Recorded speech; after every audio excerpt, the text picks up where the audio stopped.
Por eso es que cuando nosotros nacemos de nuevo, lo que hace Dios es plantar su semilla en nuestros corazones, en nuestras mentes, que requiere y necesita ser multiplicada, ser ensanchada, dar fruto abundante. Por eso dice la carta a los Gálatas, el fruto del Espíritu, ¿verdad? Habla del fruto, no habla de los frutos, porque proviene de una semilla. ¿De qué semilla? La semilla incorruptible, que desde Abraham nosotros podemos ver que Dios la representa por medio del pacto que Dios hace incondicional con Abraham.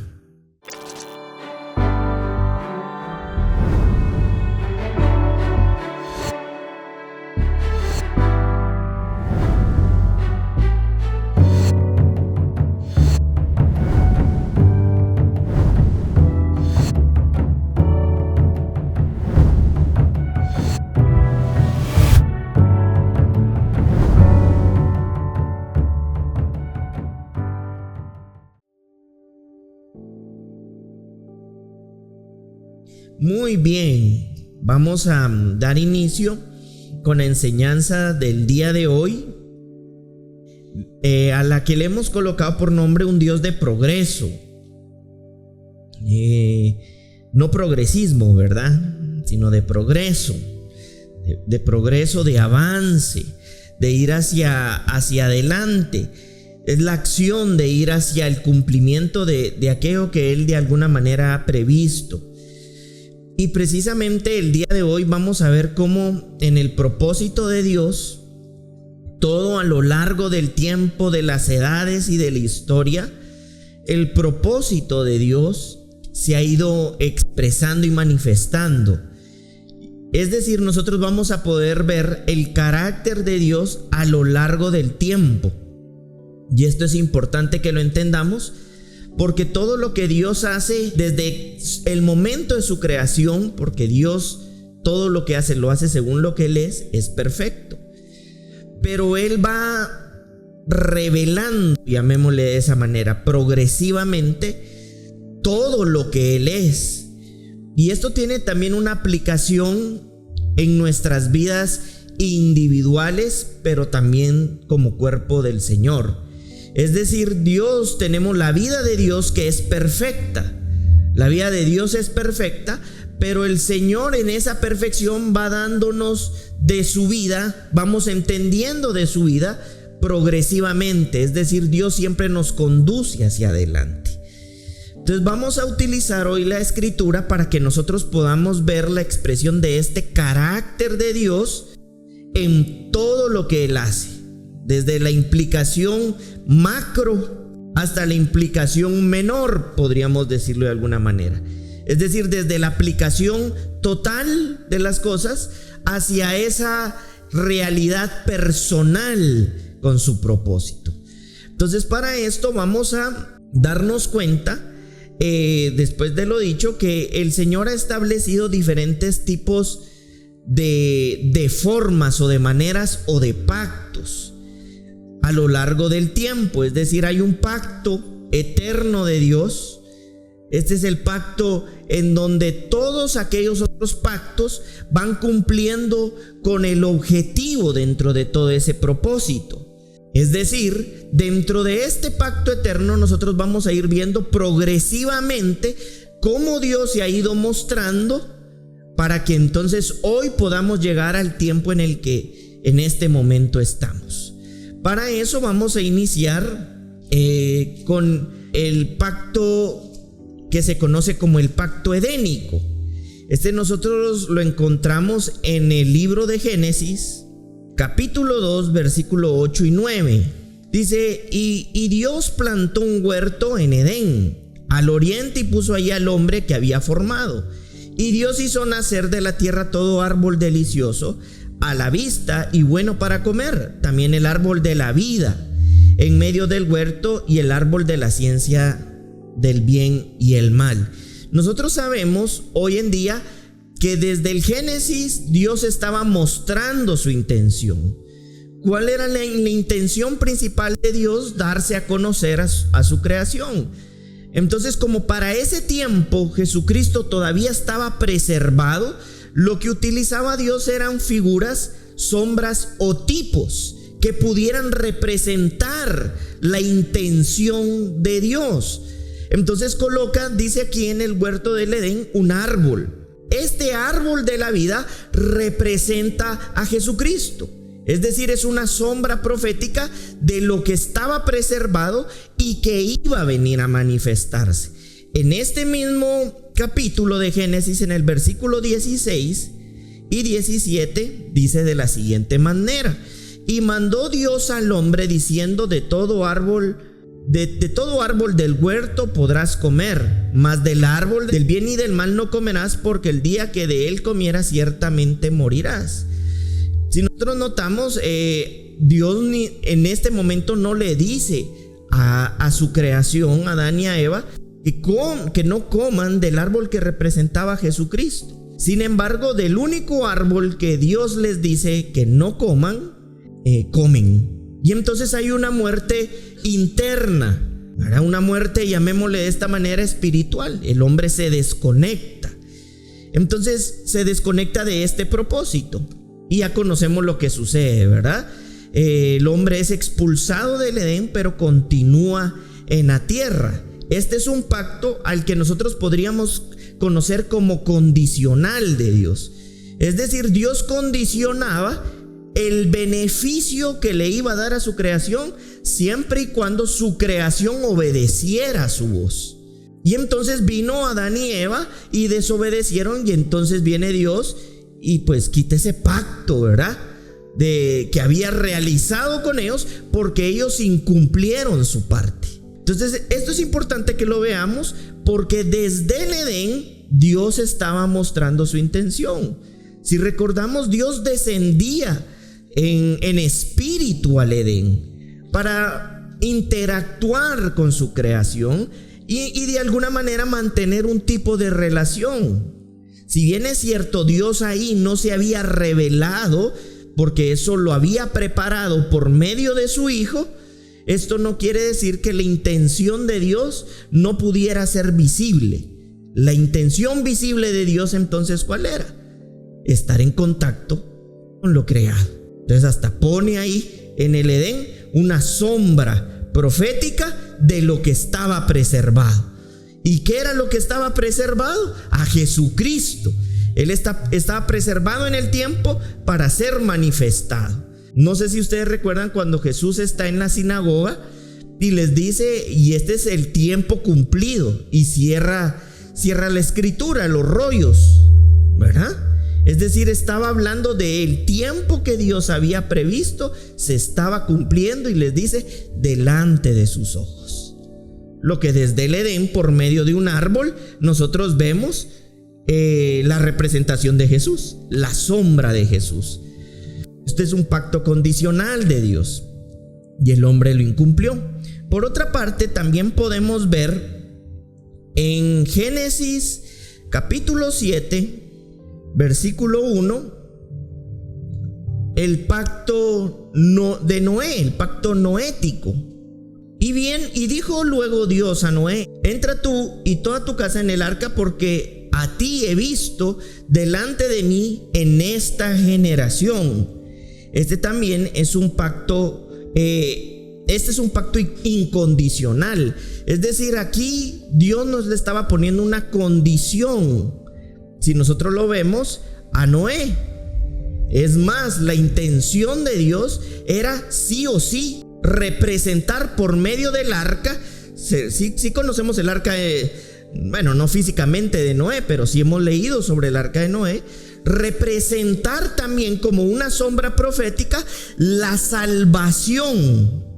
En este caso ya no era un árbol, era un arca que representaba proféticamente la salvación, y por esa misma razón este pacto es incondicional. Tanto que en ese tiempo el mundo, las generaciones presentes estaban llenas de maldad, perdidas. Es más, dice la escritura que Dios se arrepintió porque vio que sus pensamientos tendían a lo malo constantemente. Entonces viene Dios y no les pone una condición, porque sabía que ellos eran completamente incapaces de cumplirlo. Entonces dice, con Noé haré un pacto incondicional donde te voy a usar a ti como justo. Esta figura es importante, porque la salvación precisamente, si algo hace, es venir a impartir de la justicia de Dios. Para que todos nosotros que en el Edén, por medio de Adán, habíamos caído y éramos injustos, por medio de la salvación incondicional de Dios, pactada con Noé, en ese momento como una sombra profética, pudiéramos recibirla. Y entonces todos los otros que estábamos destituidos de la gloria de Dios, pudiéramos, por la obra de Dios y su salvación, alcanzar justicia. Es decir, nosotros recibimos una impartición de justicia, porque éramos injustos. La carta a los Efesios lo dice, ¿verdad? Todos nosotros habíamos nacido en una condición de delito y de pecado. Es decir, estábamos destituidos de la gloria de Dios. Entonces aquí hay otra sombra profética, la de Noé, un pacto incondicional, donde por medio del arca Dios muestra nuevamente su carácter, pero ahora un carácter salvador. En el Génesis, el carácter de vida de Dios. Está el árbol de la vida como una sombra profética de lo que posteriormente Jesús vino a decir. ¿Qué fue lo que dijo Jesús en esta tierra? Yo soy el camino, la verdad y la vida. Yo les traje vida abundante, la vida eterna. Entonces vemos claramente ahí cómo aquello que estaba preservado todavía no era completamente manifiesto, pero ya habían indicios del carácter de Dios, de lo que Dios pretendía hacer.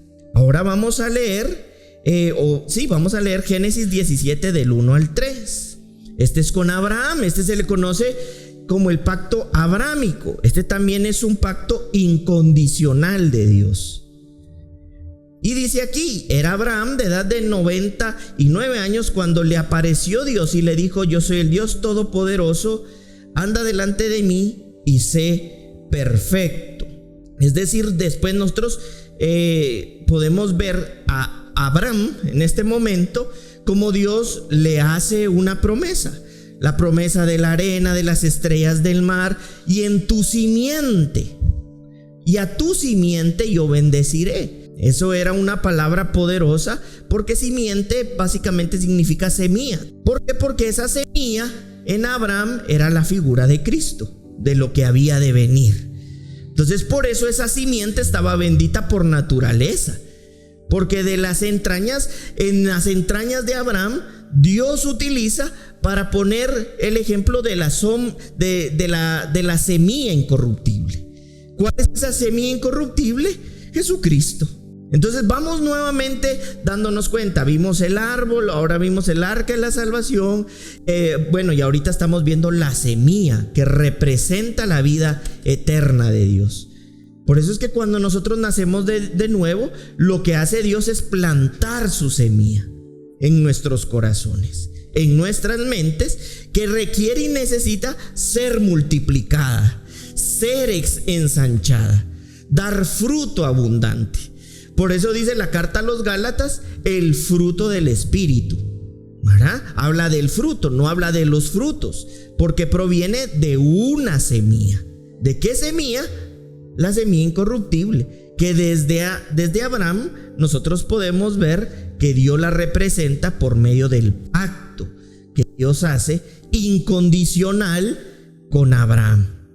Sí me estoy explicando hasta el momento, ya después vamos a ir tomando un poquito más de forma.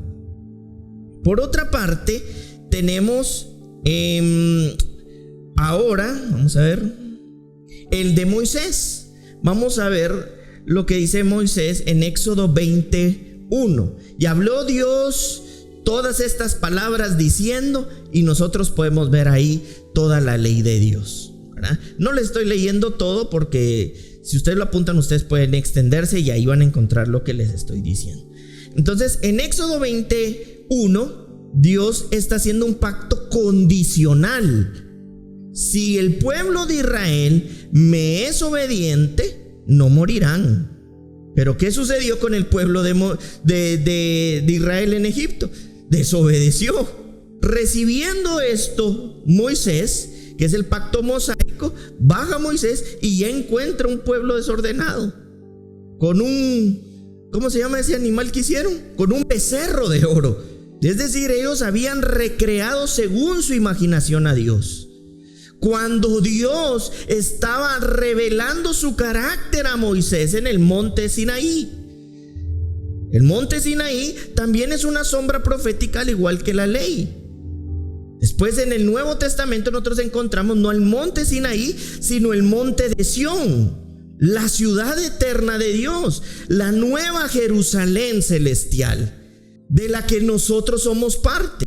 Es decir, aquí podemos ver nuevamente en este pacto condicional una representación del carácter de Dios, de darse a conocer por medio de la ley y en un monte que representaba la ciudad de Dios. Es decir, los que estamos en la ciudad celestial de Dios podemos conocer de Dios. Es decir, por conocer a Dios es que somos trasladados a la ciudad de Dios. Y esto, si no mal recuerdo, creo que en Romanos 2:9 es donde dice: y el judío no lo es el de afuera, sino el que lo es en su corazón. Es decir, hablaba de esa representación celestial de Dios. Entonces, nuevamente ahora vemos en Moisés un pacto condicional donde Dios está mostrando su carácter. ¿Y qué vemos aquí? Un carácter perfecto. Entonces, ¿qué nos permite a nosotros de alguna manera ver esto? Que el que cumpliera la ley, aquel que cumpliera un precepto de la ley, la incumplía toda. Entonces eso nos muestra a nosotros que necesitábamos precisamente de la salvación de Dios, de la justicia de Dios y de la vida de Dios, porque nosotros no íbamos a poderla cumplir, porque es el carácter de Dios que es perfecto. Entonces, por nuestras propias formas podíamos fallar en un precepto, se incumplía toda la ley. Como cuando alguien jugaba, ¿verdad? Un juego ahí, o no sé si jugaron en algún momento o PlayStation o algún juego de mesa, y a veces pasaba de que si uno volvía a caer, te salía un número que no era, podía regresarte todo al inicio y todo el avance se perdía. Pues algo similar pasa aquí con la ley de Dios. Podíamos cumplirla casi toda, 9 mandamientos. Fallaba uno, se incumplió toda la ley. Necesitábamos un Salvador.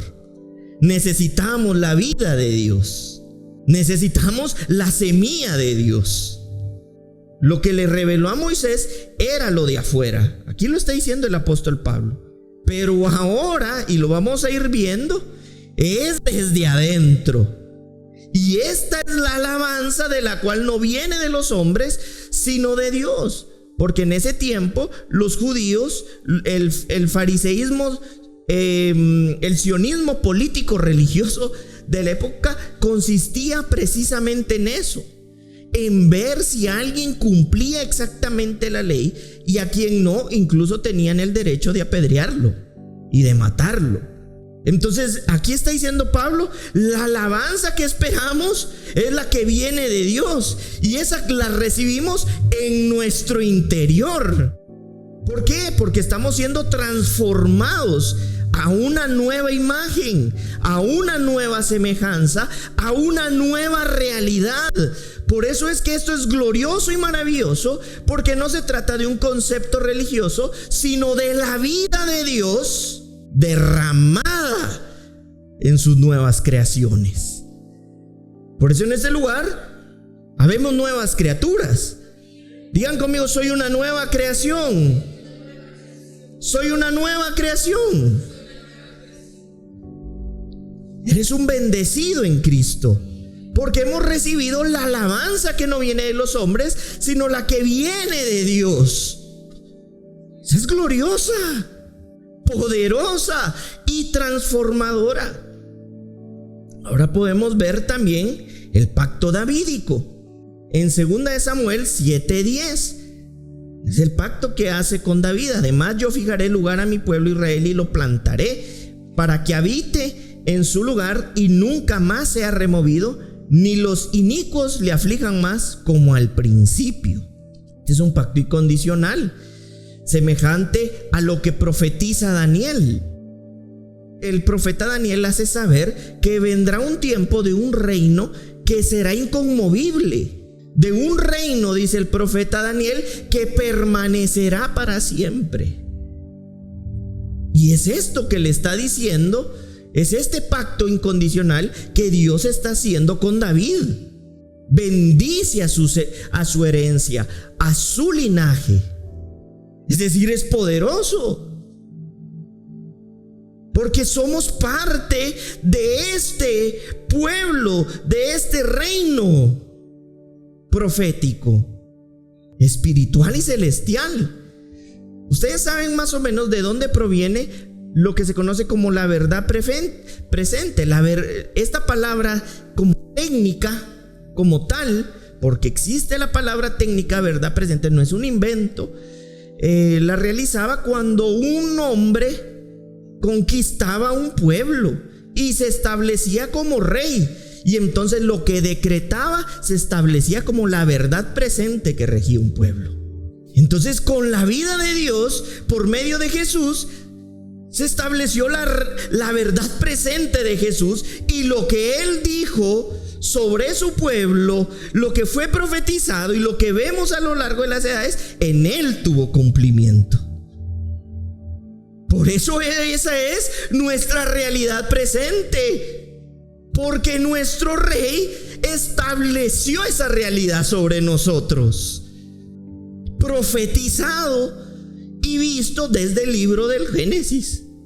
Pero con el pasar del tiempo, como que iba cobrando más sentido, ¿o no? Es el pacto davídico, era un pacto incondicional también. Y entonces llegamos a lo profetizado por Jeremías en el versículo 31, donde dice: pero este es el pacto que haré con la casa de Israel después de aquellos días, dice Dios. Daré mi ley en su mente y la escribiré ¿en dónde? En su corazón, y yo seré a ellos por Dios y ellos me serán por pueblo. De ahí surge la verdad presente, porque Él se entrona por completo, inminentemente y para siempre por medio de Jesús. Y en este nuevo reinado inminente, permanente y para siempre, Dios se hizo nuestro Rey.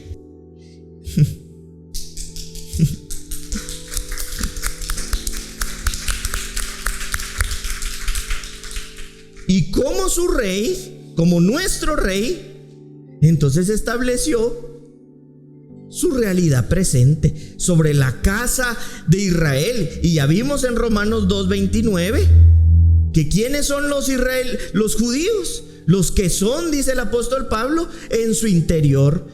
Por eso nosotros somos parte de la nueva Jerusalén celestial. O alguien de aquí puede sacar una credencial y decir: no tengo nacionalidad judía. Entonces estaríamos destituidos de la gloria de Dios bajo ese concepto. Pero bajo la realidad de Dios somos parte de la nueva Jerusalén celestial y eterna, inminente, permanente y para siempre, porque fue profetizado en Jeremías que Él iba a escribir su ley en nuestra mente, en nuestro corazón, y Él será nuestro Dios y nosotros seremos su pueblo como reino.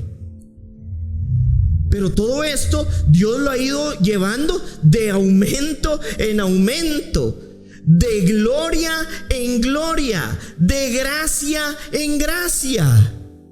Imagínense si Dios lo hubiera hecho de así, ¡pum! Y ni entendería. Si a veces nos ha costado, que ha sido así, como que nos tomó de la mano y nos ha costado. Imagínense lo hubiera, ¡boom! Nos quedado más en el aire. Pero Dios lo ha ido haciendo, mostrando el progreso, el aumento de su carácter y de su voluntad para con nosotros, su familia y su pueblo. Veámoslo así, como su reino. Y miren lo que dice Mateo 26:28. Porque esto es mi sangre, ¿del qué? Del nuevo pacto. Ya vimos los diferentes pactos, pero ahora hay un ¿qué? Nuevo ¿qué? Pacto. Y este nuevo pacto fue establecido ¿cómo? Por mi sangre, dice, que por muchos es derramada para remisión, para el perdón de los pecados, para abolir el pecado. El Cordero que quita el pecado del mundo. Con esa sangre se establece el nuevo pacto. Poderoso. Y veíamos la semana anterior a esta que la palabra nuevo viene del griego kainos, nuevo en naturaleza, en condición. Y el pacto como un contrato realizado por Dios Padre y por Dios Hijo, que se hace perfecto del que nos hace parte. Por eso es la sangre. Dios Padre progresivamente, viene Dios Hijo y pone la sangre. Cierran, cumplen, perfeccionan el pacto. ¿Qué fue lo que Jesús dijo en la cruz del Calvario? Estaba cerrando el contrato con la sangre derramada para la remisión de pecados por muchos, los que hemos sido llamados por Dios. Eso es maravilloso, Jorge, es glorioso, porque dentro de ellos estábamos nosotros, que ni siquiera habíamos nacido, pero que Dios había predispuesto que le conociéramos.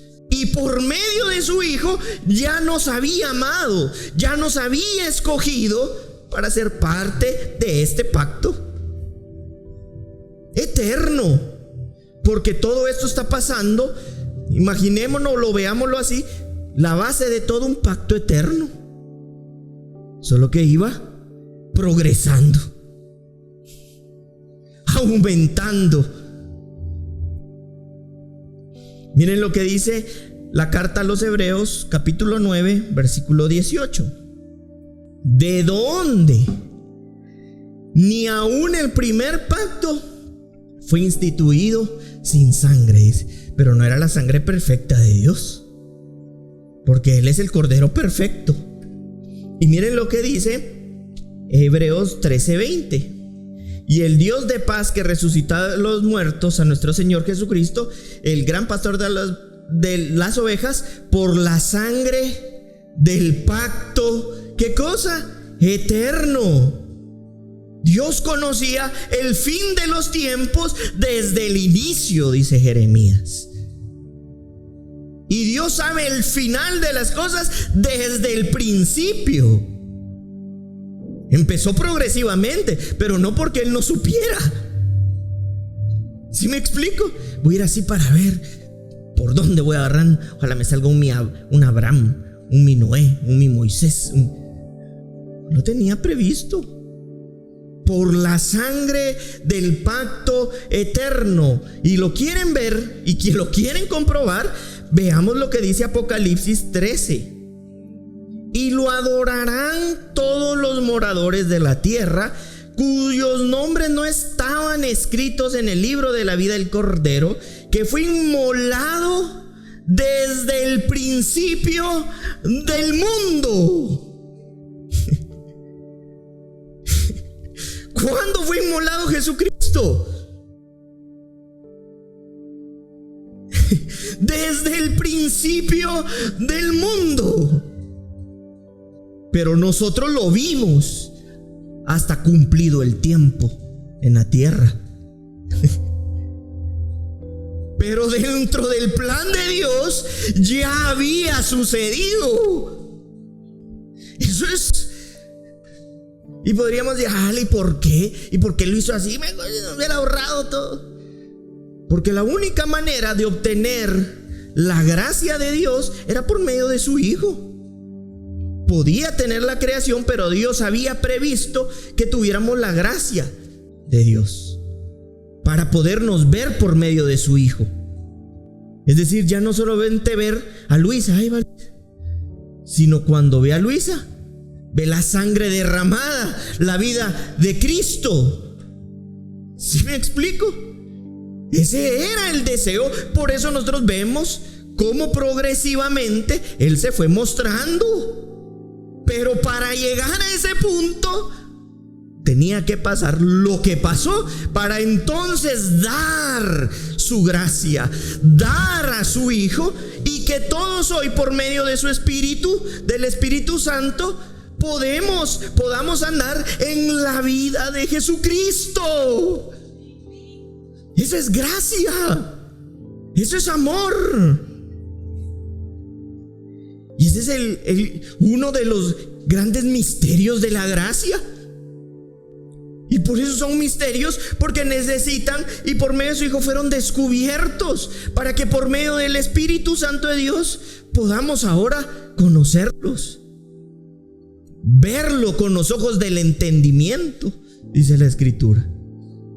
Y entonces conocer la buena, agradable y perfecta voluntad de Dios. Poderoso, glorioso, maravilloso. Sería esa razón para nosotros gozarnos, celebrar. Si Jesucristo, aquel que había sido preservado en el tiempo, nos predestinó para recibir y que su gracia y que su sangre fuera derramada por nosotros, y somos unos de los escogidos por los que Dios derramó su sangre. Y aún así, muchas veces nos sentimos no amados, no bendecidos, no escogidos, no destinados. Si Dios hubiera querido, ni siquiera parte del contrato del pacto fuéramos.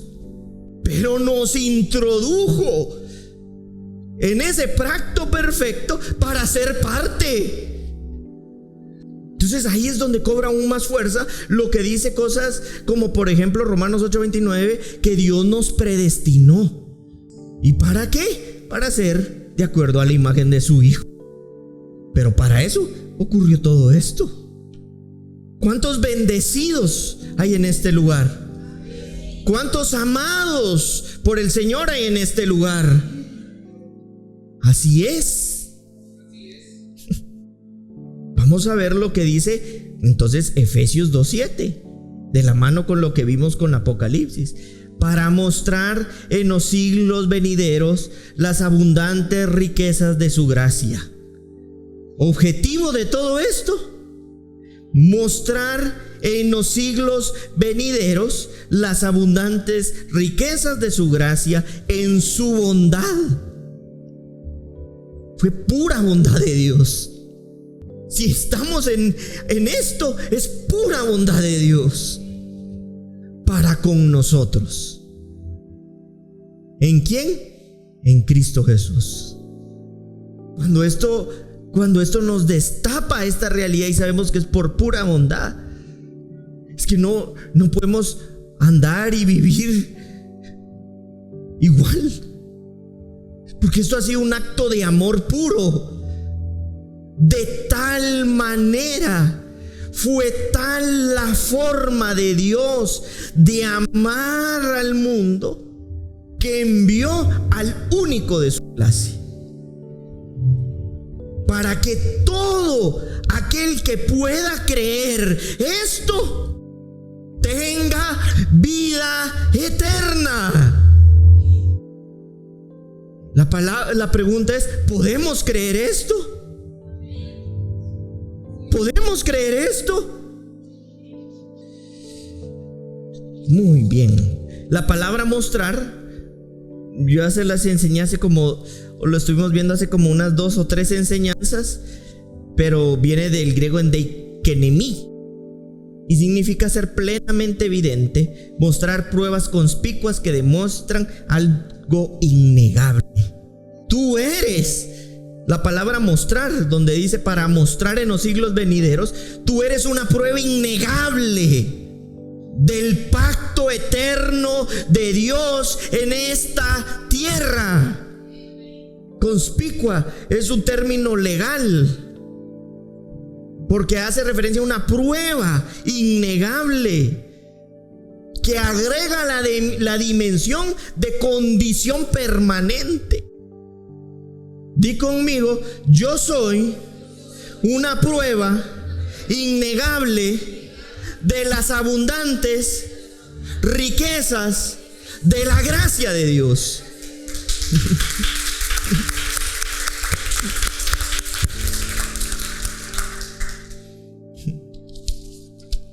¿Quiénes están agradecidos con el Señor? Y vamos a ver en Proverbios 4:18 un principio de diseño de Dios. Mas la senda de los justos es como la luz de la aurora, que va en aumento hasta que el día es ¿qué? Perfecto. Y vimos cómo Dios llevó ese progreso donde no éramos justos, pero ahora por la sangre bendita de Dios hemos recibido de su justicia, y con su justicia somos como la luz de la aurora que va en aumento hasta que ¿qué? El día es perfecto. Como hemos visto en el tiempo el carácter de Dios, también ese carácter, porque en Él no hay sombra de variación, es en nosotros como sus hijos. Es decir, ¿cuál es uno de los principios del diseño de Dios? Que todo creyente vaya de aumento en aumento como la luz de la aurora. El justo vaya en aumento hasta que el resplandor de Dios por medio del justo sea ¿qué? Perfecto. Dile a la persona que tienes a la par: tu diseño es de ir en aumento. Dile otra vez: tu diseño es de ir en aumento, porque eres un justo de Dios. Es de ir en aumento en la gloria de Dios hasta que la luz sea perfecta. Ustedes, que dijo Jesús, son la luz. ¿Y por medio de quién nosotros recibimos la luz? Del sol de justicia. Él es nuestro sol de justicia. Por eso ustedes son la luz del mundo. ¿Y qué es lo que está previsto en el diseño? Que la luz vaya en aumento hasta que el resplandor del día en los hijos de Dios sea perfecto. Por eso es que Dios engendra de su Espíritu Santo, pero ahora lo forma, y hay diferentes formas en las que Él se va formando: por medio de la escritura, con luz; por medio de la exposición a la palabra, de luz; por medio de congregarnos a la luz de la palabra; la oración por medio de la luz, porque eso va provocando en el diseño de los justos aumento, aumento, aumento, hasta que el día sea perfecto.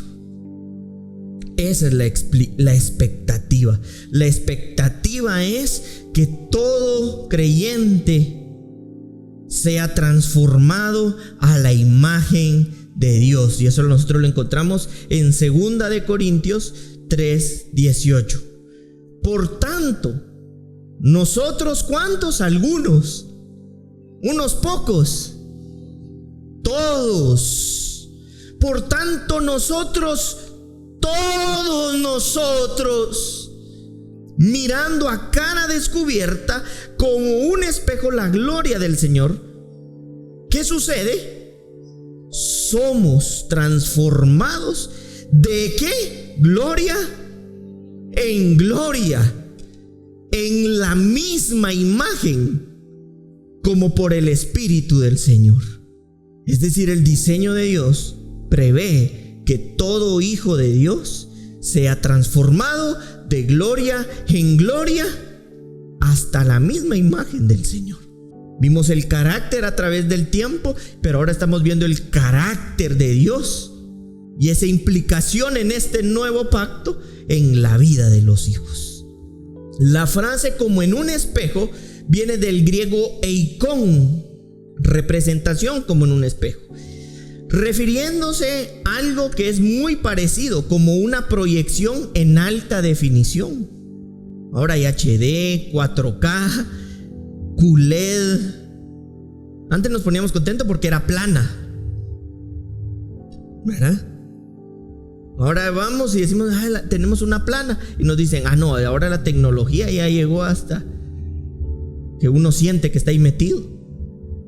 Pues la idea del diseño es que la proyección como en un espejo sea en alta definición.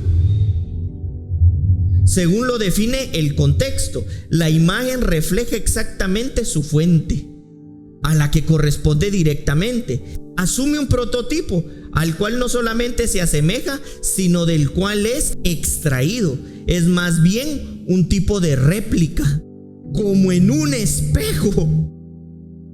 El diseño de Dios es que cuando te vean a ti sea como un espejo donde alguien pueda ver a Dios de aumento en aumento, donde pueda la gente conocer el carácter de Dios, la imagen de Dios como un espejo. Es decir, esto verdaderamente es poderoso y glorioso. Por eso es que muchas veces atravesamos el valle de sombra, la situación. Porque voy a decir algo bien fuerte, pero muchas veces la mejor manera de que algo sane es que muera. Y el objetivo dentro del diseño es que lo mortal, dice la Escritura, sea absorbido por la vida. Pasamos por eso entonces en el proceso donde se duele, porque hay algo en nuestra carne que se está muriendo. Por eso es que el proceso no es un enemigo de Dios, es un instrumento de Dios, porque estoy muriendo yo para que viva su vida Cristo en mí. Porque estoy en el proceso de la transformación a la imagen de Dios. Y para proyectarla como en un espejo, replicando a la fuente principal, tiene que llegar el momento donde ya no me vea yo. Empiezo a ver yo mismo a Cristo en mí. Eso fue lo que dijo el apóstol Pablo, ¿no? Por eso muchas de aquellas cosas que acontecían por medio de la vida del apóstol Pablo, que no era un ángel, no era un querubín, era un hombre muriendo a sí mismo, hacía que otros se preguntaran, ¿y este qué es? Es que estaba proyectando la imagen de Dios en alta definición. El apóstol Pablo fue escogido para padecer, dice la Escritura. Él asolaba a la iglesia, pero cuando Dios lo escoge para padecer, ahora por su iglesia. Pero tú lo veías preso, tú lo veías camino a perder la vida, con gozo, dice la Escritura, porque cada vez en él se proyectaba menos la vida del apóstol Pablo y se veía en más alta definición la vida de Dios. Esa es parte del diseño de Dios. Por eso esta vida, a quien Dios toma por hijo y le da el nombre de su hijo, lo transforma a la imagen de su hijo. Porque es en ese hijo en donde él siente, dice la escritura, contentamiento. ¿O te gustaría que alguien llegara a tu casa y te agarrara todo y te lo tirara y te gritara y te dijera cómo hacer las cosas? Nosotros entramos por la bendita gracia de Dios a la casa de Dios. Entonces lo que Dios quiere ver es a su hijo. Por eso yo de verdad te puedo decir que cuando somos renovados en esto, te puedo decir que no temas, que no desmayes, porque aunque el hombre interior se esté desgastando, el interior, que es la imagen de su hijo, se está renovando. Entre menos de nosotros haya, es porque hay más de Dios. ¿Serás afligido? Seguramente. Yo no te puedo mentir, no. Pero en la medida en la que vas cobrando la forma, la imagen de su hijo, habrá entendimiento suficiente para entender el dolor. Porque lo que está previsto es que seamos hechos a la imagen de Dios, transformados, de la palabra griega metamorfo, que significa de manera sencilla que la realidad interior de nuestro corazón nos está cambiando la forma. Está cambiando la forma de tu vida, de pensar, de sentir, de verla, de vivirla, porque Dios está haciendo su vida en ti. Quienes le dan gracias y gloria a Dios por esto.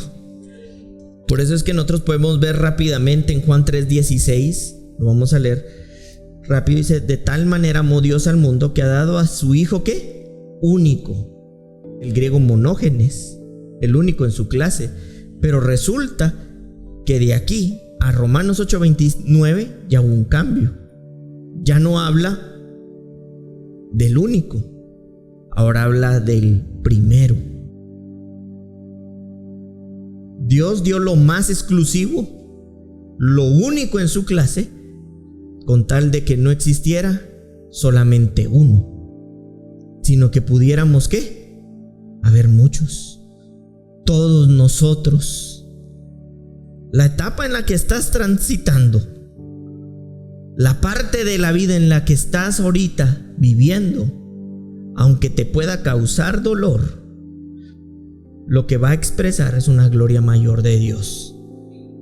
Si tú te aferras a este proceso como un instrumento del propósito de Dios y no como un enemigo tuyo.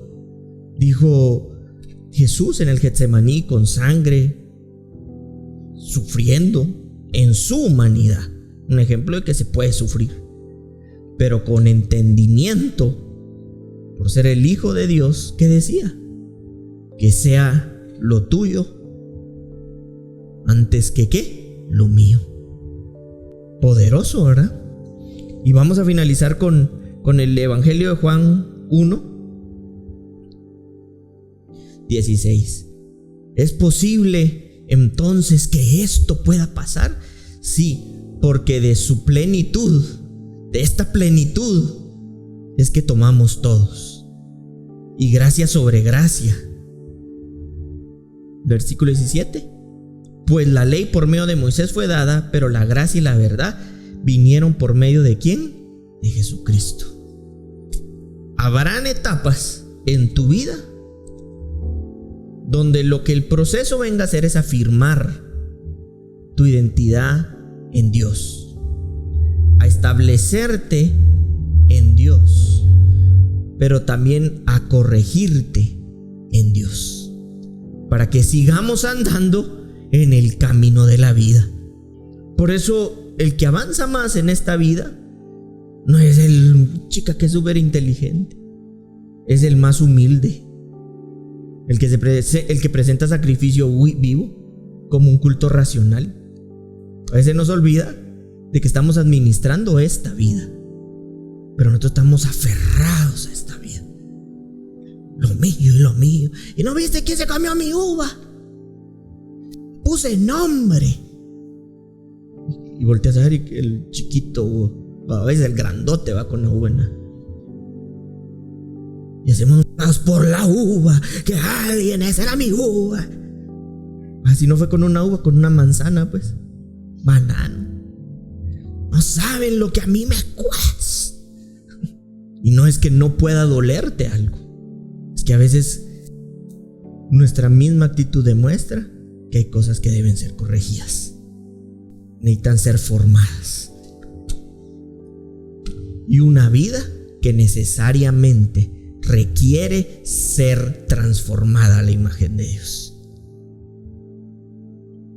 El progreso de Dios en el tiempo, el progreso de Dios en la vida de sus hijos, en el cuerpo de Cristo, su iglesia. Amén. Por eso es que el propósito de Dios, y con esto voy cerrando, consiste en que Él se dé a conocer a ti, y en todo este proceso que hemos visto, a través de ti se pueda dar a conocer a Dios. El propósito no concluye en que Dios ya se dio a conocer, ¡ay, qué bueno ya!, sino que ahora a través de ti Él pueda darse a conocer. Y entonces podamos saber muchos como el primero, porque por eso dejó de ser el único, para ser el primero de muchos hermanos. Amén.